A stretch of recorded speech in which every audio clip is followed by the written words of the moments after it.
Welcome back to the War Tech Brief, where we break down the latest shifts on the battlefield. I'm your host, Alex, and joining me today is former Ukrainian combat veteran Yevhen Malik. Yevhen, thanks for being here. Happy to share what we've seen in Ukraine over the last few years. Let's start with helicopters. They've long been the image of a deep strike, right?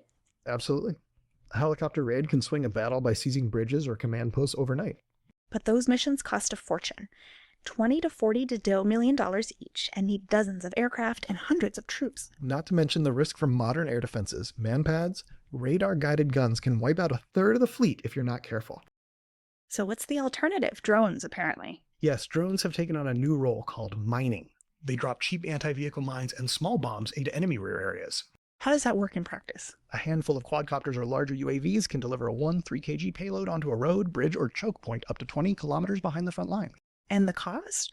Roughly $1.5 million for a week-long campaign, about 30 times cheaper than a helicopter raid with similar logistical impact. So drones can essentially strangle supply lines without putting pilots in harm's way. Exactly.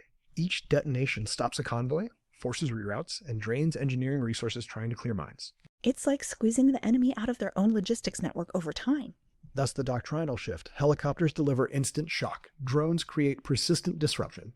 So commanders must decide, do they need an immediate seizure or a slow, sustained strangulation? In today's dense air defense environment and tight budgets, many find the drone approach more practical. Beyond mining, what other drone uses have you seen on the front? Drones are delivering supplies, food, water, medical aid to isolated units, even evacuating wounded soldiers with e-bikes or small ambulances. That sounds game-changing for force protection. And ground robots are teaming up with drones. Ukraine has built a fleet of autonomous vehicles that transport ammo, clear mines, and even provide remote firepower. So the battlefield is becoming a network of unmanned systems working together. Precisely.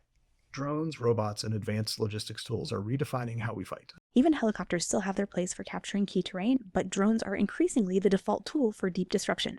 Thanks for sharing your insights, Yevhen. Thank you for joining us. That's all for today's War Tech Brief. Stay tuned for more on how technology is reshaping conflict.